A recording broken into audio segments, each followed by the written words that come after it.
नमस्कार, मैं डॉक्टर राकेश पाठक। ऑपरेशन सिंदूर में बुरी तरह मात खाया पाकिस्तान इस कदर बौखला गया है कि अब वो छोटी छोटी बातों पर भारत और भारत के लोगों के खिलाफ ताल ठोकने लगा है। ऑपरेशन सिंदूर की हार उसे भुलाए नहीं भूली जा रही है।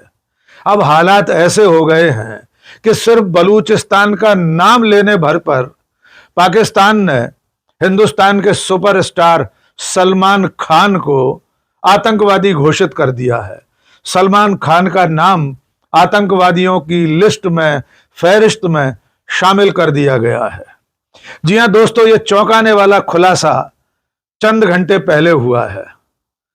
इसका पूरा सिलसिलेवार ब्यौरा यह है कि सलमान खान कुछ दिनों पहले सऊदी अरब में जॉय फोरम 2025 में शामिल होने गए थे। इस बड़े जलसे में सलमान के अलावा आमिर खान और शाहरुख खान भी मौजूद थे। ये आयोजन भारतीय फिल्मों, भारतीय सिनेमा पर केंद्रित था, जहां पर बात हो रही थी कि हिंदुस्तान की फिल्में सऊदी अरब और खाड़ी के तमाम देशों में सुपरहिट होती रही हैं। इसी मौके पर सलमान खान ने अपने भाषण में यह कहा कि यहां पर यानी कार्यक्रम में या सऊदी अरब में अफगानिस्तान के लोग हैं, पाकिस्तान के लोग हैं, बलूचिस्तान के लोग हैं, दक्षिण एशिया के तमाम देशों के लोग मौजूद हैं। इसलिए यहाँ पर हिंदी की फिल्में और भारत की दूसरी भाषाओं की फिल्में हिट हो जाती हैं। इस पूरे भाषण में सलमान खान ने सिर्फ इतना भर कह दिया कि पाकिस्तान और बलूचिस्तान के लोग मौजूद हैं, यानी बलूचिस्तान का जिक्र अलग से कर दिया। इतना भर पाकिस्तान को गवारा नहीं हुआ। पाकिस्तान के हुक्मरानों को लगा कि सलमान खान बलूचिस्तान को एक अलग देश के रूप में संबोधित कर रहे हैं।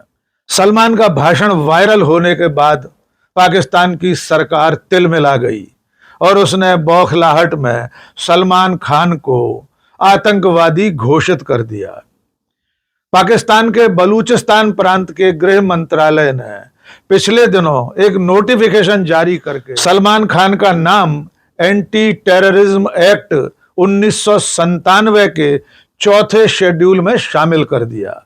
यानी इस शेड्यूल में, इस फहरिस्त में जिन लोगों के नाम होते हैं वे पाकिस्तान की नजर में आतंकवादी होते हैं। मजेदार बात यह है कि इस सूची में इससे पहले पाकिस्तान ने तहरीक-ए-तालिबान जैसे आतंकवादी संगठन, ISIS के कुछ बड़े आतंकवादियों के नाम शामिल कर रखे हैं। ऐसी भयानक सूची में जिसमें देश और दुनिया के यानी पाकिस्तान की नज़र में और दुनिया की नज़र में जो बड़े बड़े आतंकवादी हैं उनके नाम शामिल हैं, उस चौथे शेड्यूल में सलमान खान का नाम शामिल कर दिया गया है। आइए सलमान की जुबानी ही सुन लीजिए कि आखिर सलमान ने बलूचिस्तान का नाम जिस रॉ में लिया, जिस फ्लो में लिया, क्या सचमुच सलमान खान बलूचिस्तान को अलग देश बता रहे थे?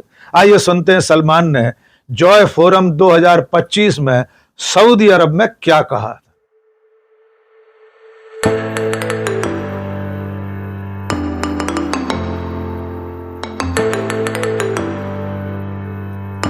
So many people from our countries have come here. There are people from Balochistan, there are people from Afghanistan, there are people from Pakistan. Everyone is working here. So many people from our countries have come here. There are people from Balochistan, there are people from Afghanistan, there are people from Pakistan. Everyone is working तो here. इस बयान के बाद पाकिस्तान में हलचल much गई। पाकिस्तान की सत्ता में बैठे लोगों को, प्रधानमंत्री शहबाज शरीफ और बलूचिस्तान में पाकिस्तान की जो कठपुतली सरकार बैठी है उसको सलमान खान का ये बयान बेहद नागवार गुजरा। आप जानते हैं कि बलूचिस्तान के लोग अपनी आज़ादी की लड़ाई दशकों से लड़ रहे हैं। पाकिस्तान की सरकार के साथ उनका सशस्त्र संघर्ष भी चलता रहता है। कुछ दिनों पहले ही पाकिस्तान की सेना ने बलूचिस्तान के कुछ ठिकानों पर बड़ा हमला भी किया था। बलूचिस्तान के विद्रोही लगातार पाकिस्तान की सरकार और पाकिस्तान के कब्जे के खिलाफ लड़ाई लड़ रहे हैं और हमारी सरकार की, हमारे देश की नीति भी बलूचिस्तान को एक आज़ाद मुल्क के रूप में देखने की रही है। हमारे प्रधानमंत्री नरेंद्र मोदी भी कई मौकों पर बलूचिस्तान की आज़ादी का जिक्र करते रहे हैं। और अब सलमान खान के इस बयान से पाकिस्तान इस बुरी तरह तिलमिला गया कि उसने तहरीक-ए-तालिबान जैसे आईएसआई के आतंकवादियों जैसे नामों वाली फहरिस्त में सलमान खान का नाम घोषित कर दिया। आतंकवादियों की सूची में नाम आने के बाद सलमान खान पर पाकिस्तान में कई तरह की पाबंदियां लग सकती हैं। उन्हें पाकिस्तान आने की इजाजत नहीं मिलेगी, उन्हें वहां किसी भी कार्यक्रम में शिरकत करने की इजाजत नहीं मिलेगी और पाकिस्तान अगर चाहेगा तो अंतर्राष्ट्रीय मंचों पर भी सलमान खान के खिलाफ कार्रवाई की मांग कर सकता है। लेकिन इसके उलट सलमान के इस बयान को बलूचिस्तान के लोगों ने हाथों हाथ लिया है। बलूचिस्तान के एक पूर्व मंत्री तारा चंद ने सलमान खान के इस बयान पर एक्स पर लिखा है कि वे सलमान के इस बयान का इस्तकबाल करते हैं। उन्होंने यहां तक अपील की है कि सलमान खान आने वाले दिनों में बलूचिस्तान में जो दमन हो रहा है, पाकिस्तान की सरकार, पाकिस्तान की सेना जिस तरह वहां नरसंहार करती है, लोगों का जिस तरह दमन करती है, उसको लेकर सलमान खान कोई फिल्म बनाए। इस तरह की अपील भी बलूचिस्तान के पूर्व मंत्री तारा चंद ने की है। सलमान खान को आतंकवादी घोषित करने पर हमारे देश में लोग पाकिस्तान की खिल्ली उड़ा रहे हैं। यहां तक कि राजनीतिक दलों ने पाकिस्तान की इस हरकत को नापाक हरकत कहा है। सलमान खान को आतंकवादी घोषित करने की इस हरकत पर समाजवादी पार्टी के सांसद मौलाना मोहिबुल्लाह नदवी भड़क गए हैं। नदवी ने कहा है कि यह हरकत एक घटिया हरकत है।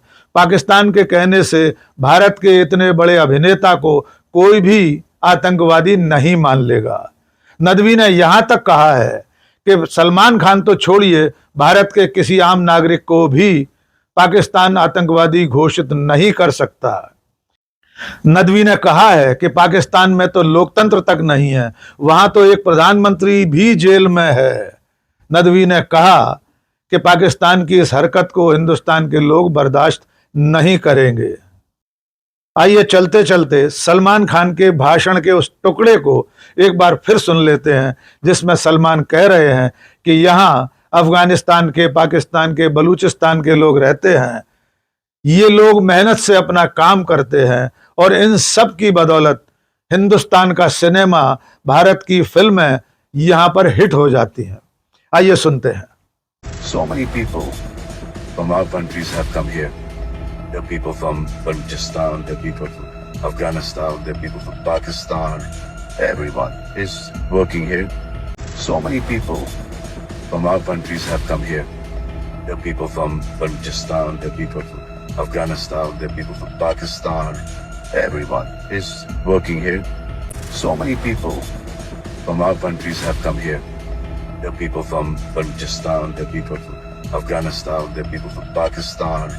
Everyone is working here. तो अब आप अच्छी तरह समझ गए होंगे कि जिस भाषण में सलमान खान ने सिर्फ बलूचिस्तान का नाम पाकिस्तान से अलग ले दिया, उसको लेकर पाकिस्तान इस कदर बौखला गया है कि उन्हें आतंकवादी घोषित कर दिया है। जबकि सलमान के उस भाषण में, उस बयान में कहीं भी ये बात नहीं कही गई कि बलूचिस्तान अलग से कोई देश है, क्योंकि आप जानते हैं पाकिस्तान बलूचिस्तान पर जबरन हुकूमत कायम किए हुए है और वहां के लोग अपनी आज़ादी की लड़ाई लगातार लड़ रहे हैं।